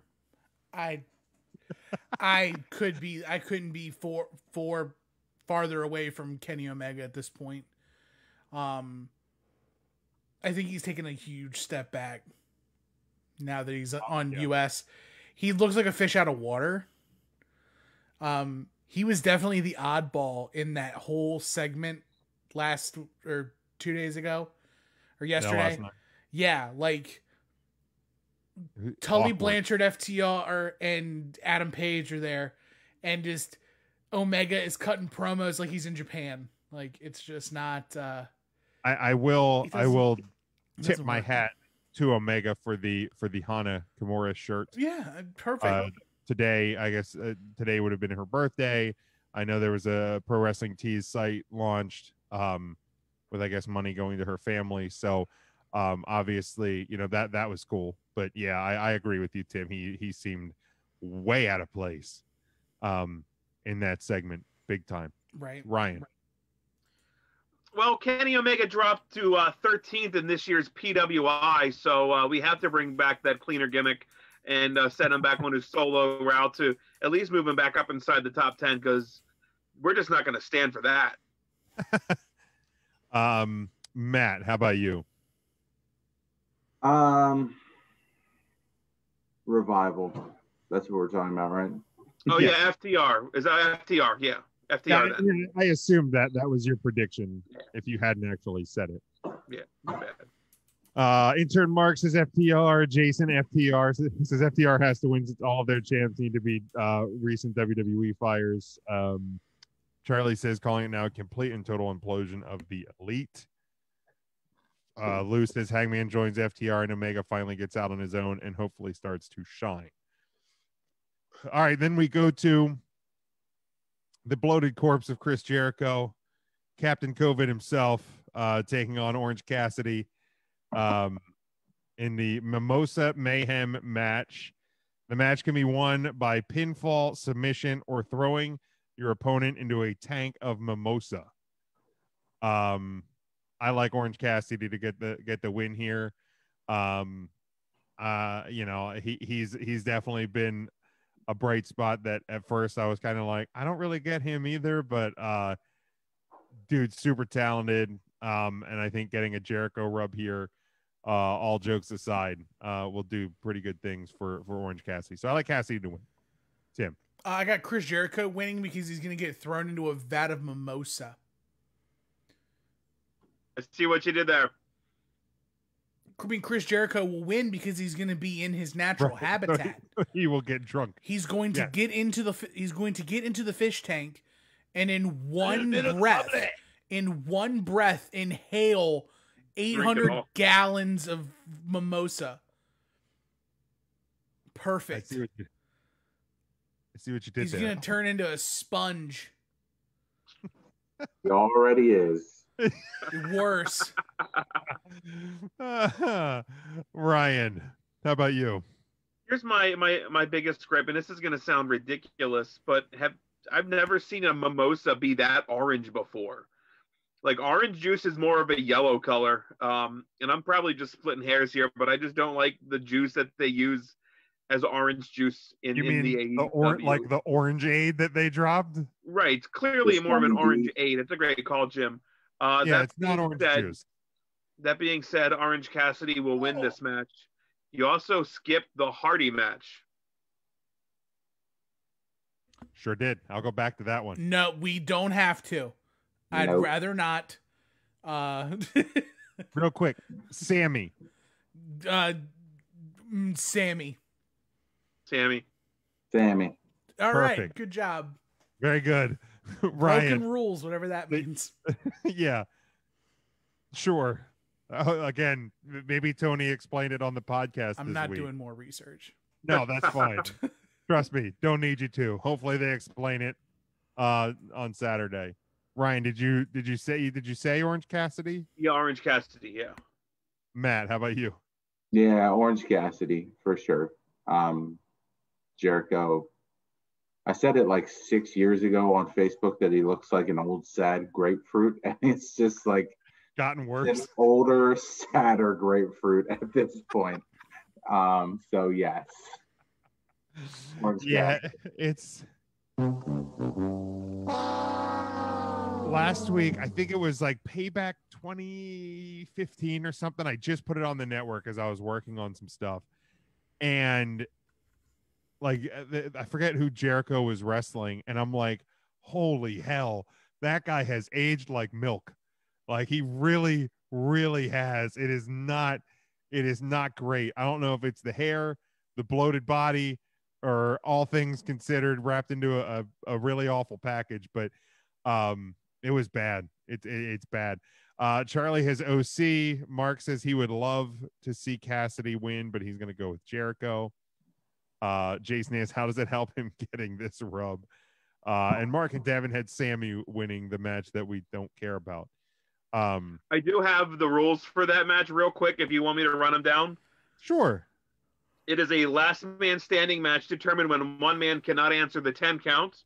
The finish can take place anywhere. There must be a winner, and if Hardy loses, he'll leave AEW forever. So I assume WWE has last man standing trademarked. Probably. So that would explain that one. Jason says only question because they didn't do an I Quit match. They do have Mike Chioda. Do you give up? Jason says the only John, do you give up? Jason says the only question is because realistically Cassidy's already over with the fans. How does beating the COVID whisperer help him?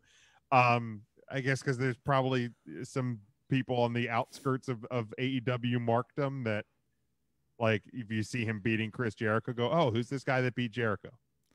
Because Jericho's name does still carry. Yeah, I think that's what it is. Charlie says, I'm really starting to think Vince Russo is booking AEW with all of these gimmick matches, bro.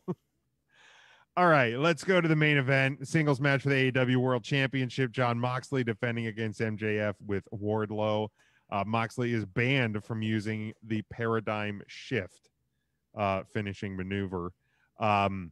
Even though I think it may be a bit premature, I'm going to say MJF is going to pick up the win. Not because he's not talented or a star, but I think that especially in empty-ish buildings and the COVID era and blah, blah, blah, blah, blah, a heel champion can get more attention. And then you can have faces chase the heel champion. So MJF picks up the win. AEW finally gets a non-WWE champion on their singles roster. Tim. Jon Moxley. Just because it's too early, I think. Because I've watched wrestling so long to know that, like, go home. If you beat the dude up before the pay-per-view, you're getting beat up on the pay-per-view. Like, I've seen it.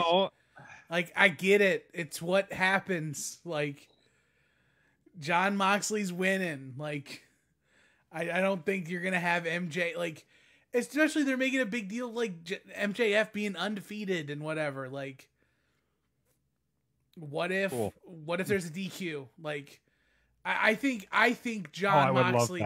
I would love that. I think Jon Moxley walks out as champion. Please have a shitbag finish, please. I want that to happen so bad. Yeah. I want it. Now that you put that out there, speak it into God's ears. Yeah, like I want there to be a shitbaggy finish that just is sports entertainment all over the goddamn screen. Yeah, let's let that happen. Ryan, your prediction for the main event? Yeah, I'm cool with letting that happen. I don't care if Jon Moxley does the dirty deeds and beats him, whatever it's going to take. What happens if Moxley does the paradigm shift? Does Moxley just lose the match but remains champion? Like, I don't think, was that ever brought into the stipulation? Like, I guess he would then retain the championship. Again, I don't feel like stipulations have properly really, if they're going to stip it, explain it. So yeah, Johnny Mox. All right, Matt, how about you?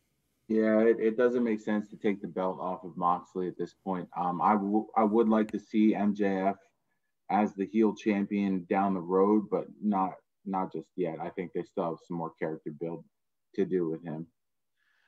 Jason says WWE retreads rule the night, then Lesnar comes out because we never saw that coming. Charlie, I wouldn't see coming. Like, that would shock the hell out of me. Yeah, I mean, here's the thing. They can afford him. They're not going to do it. That's all I'm going to say about Brock Lesnar being a free agent, because that was in news.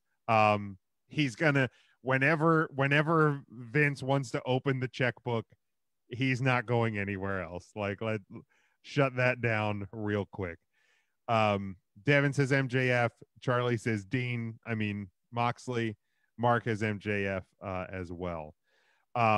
Is there a match, because that was the 3 count question of the week, that you're most looking forward to? For me, it is the main event, just to see if they actually do flip the switch to MJF, or if there's any fuckery that happens. And man, I really hope there's some sort of stupid finish, because that'll just make me happy. Tim. Mimosa Mayhem, just because I love OC. Very good. Ryan. Sheeta versus Thunder Rosa. Again, it should be the greatest women's wrestling match in AEW history. Very good. Matt, how about you? Years and years of history. The bar is so multiple years of history. I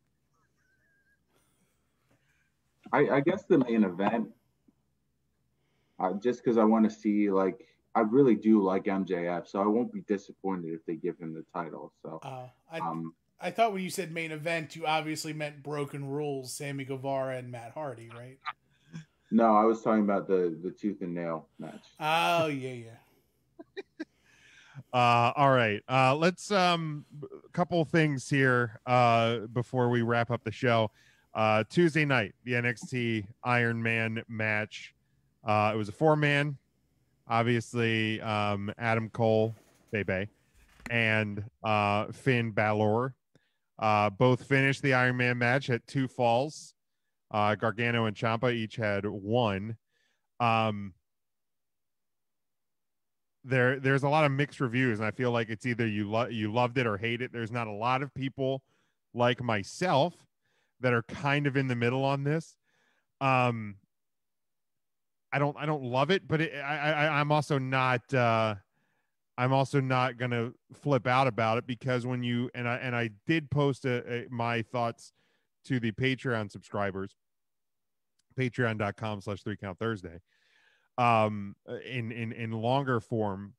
But when you have 4 guys having 2 to a finish with a hook for next week, when you're once again on a different night than normal, it's not the most ideal finish, but I don't find it some big spit in the face of NXT fans who tuned in for an hour just to not see a champion crowned.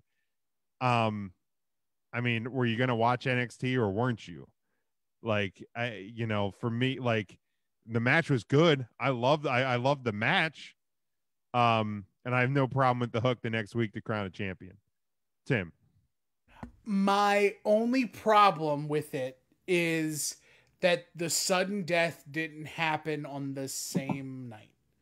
Like, you build up like 60-minute Ironman matches to show endurance and who's worthy after 60 minutes of being the champion. And then you're telling me that the 60 minutes is now there's sudden death a week later when both competitors have had the chance to rest. Like, if you wanted 2 weeks of television, you could have did a 4-person tournament. I get it. I get that you want to present it in a different way, but You very easily could. They are very tournament heavy. Right. I mean, they just pretty much, they had a tournament to crown or to get to the North American Championship ladder match. Like, I get it, but to me, that should have been resolved in one night if you're going to do a sudden death payoff. Like, okay. Just because it negates the toll that an Ironman match would do. Now, so would you have had them start the match earlier so you could have had that finish? Or would you have like rolled it over to the network or just rolled it over on USA? Pay the network a little bit. I probably wouldn't have done a sudden death finish. I would have probably crowned a champion or get close to sudden death. Like Dusty finish it.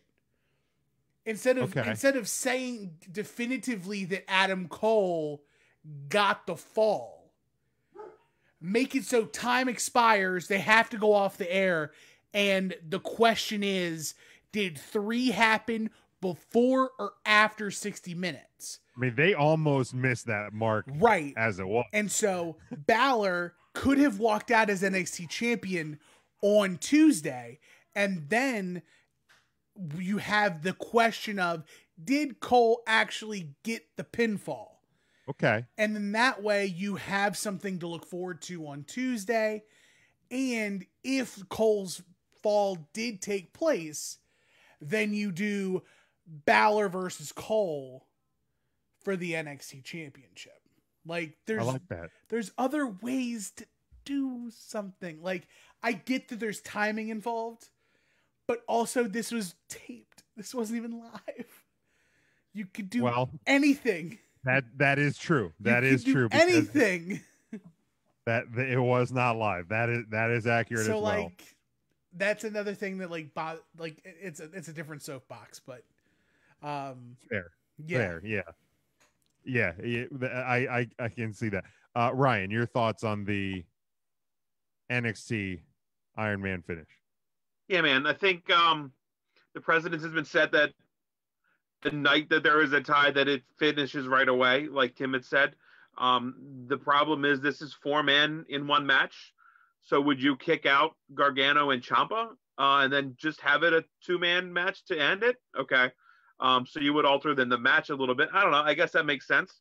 I just don't love it. I know why they did it, but I think, like Tim said, there's another way of getting there that that doesn't have you totally invested in 60 minutes when a week before you were told, like, we're going to have a new NXT champion next week by William Regal. And then Regal comes out and says, next week, we're actually really going to have a champion. What's to say that that'll happen now next Tuesday? You know, I've already altered my schedule once here's the deal.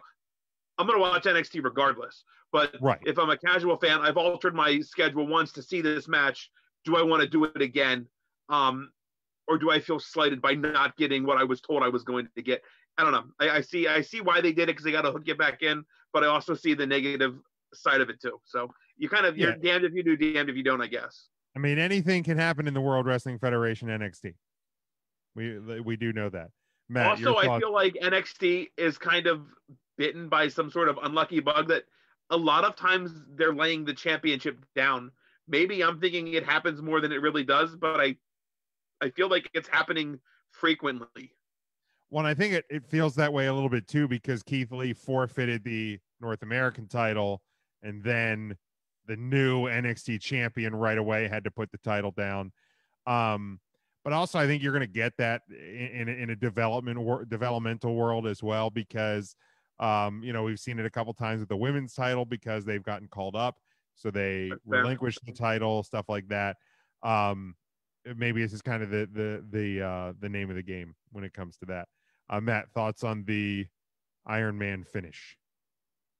I mean, I'm just going to kind of echo the sentiments. Like they could have done something a lot different here. I don't think that they had to go this route.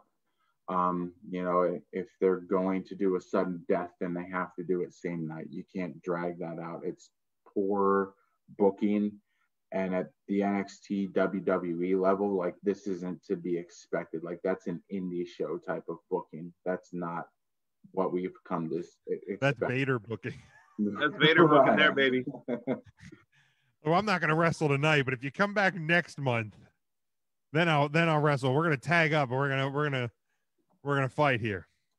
So I mean, it is what it is. Like I think I understand their logic behind it, but like they're a little dated sometimes with what they're trying to do, and this is one of those things. Like they don't need like a cliffhanger. Like there's no, like Ryan said, there's no casuals that are like, oh well, I wasn't gonna watch, but now I have to. Like that, they're not getting that audience at this point. If you're watching, it's because you're watching every week. Yeah, that's fair, and that's kind of why I was kind of in the middle. Like it's not, I wasn't like, oh my god, this is brilliant, but in the same time, I wasn't like, oh my god, WWE just spit in our faces as fans. But like if you were gonna do the sudden death the same night, I would have just rolled it over, said, hey, USA, we're going to run 15 minutes over tonight. The people are already hooked anyway, and just finish the match off. But yeah, it was just kind of one of those things. And then finally, like I said, I had covered the Brock Lesnar as a free agent sort of a thing. And then intern Mark says bad booking, dragging the winner out of the Ironman match for another week. Great match though. And then the only other news item I had, of course, as a lot of people have seen last night, Dwayne "The Rock" Johnson confirming that he and his wife and his kids all had tested positive for the coronavirus.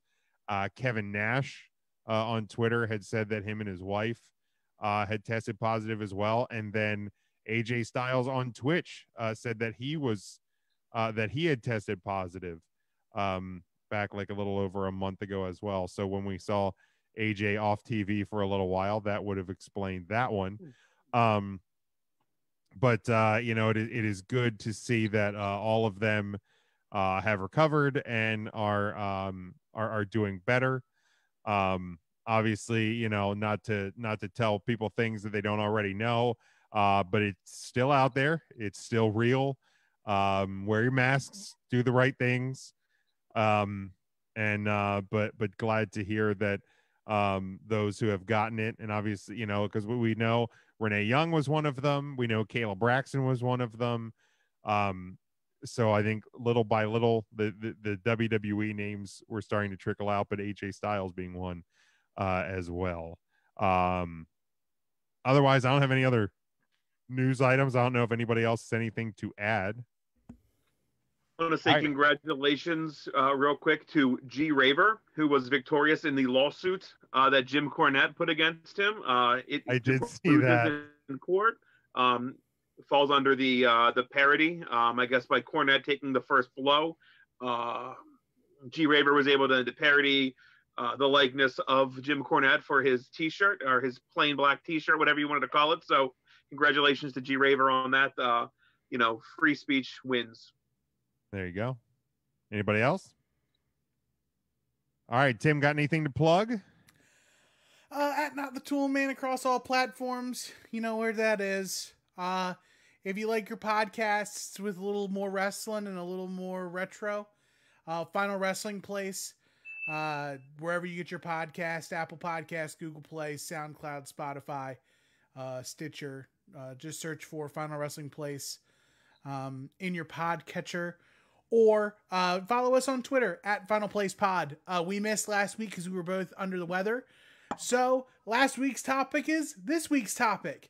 It is all 4 matches of Crash Holly's 24/7 title defenses against the WCW Junkyard Hardcore Invitational from Bash at the Beach 1999. It's going to be a fun conversation. I'm looking forward to it. And, fam, pray for me tomorrow.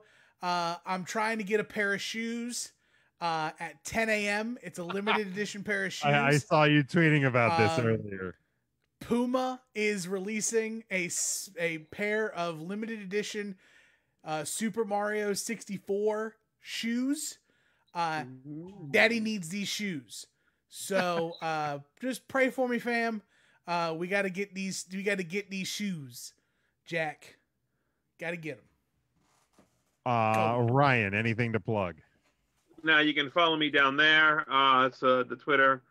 I've been tweeting a bit about hockeys and other things. So trying to up my Twitter game. So more followers, the merrier, I guess. I don't care. Nothing else to plug, though. Nothing else to plug. How about you, Matt? Nope, I'm all good. All right. Well, make sure you go to 3countthursday.com. That's where you'll find everything 3Count related. You'll find our YouTube channel, our social media stuff, our merchandise, collar and elbow brand deal, and much more. Until next week, stay safe, stay smart, go for the pin, enjoy All Out, and in your holiday weekend. We'll talk to you all next week. Take care.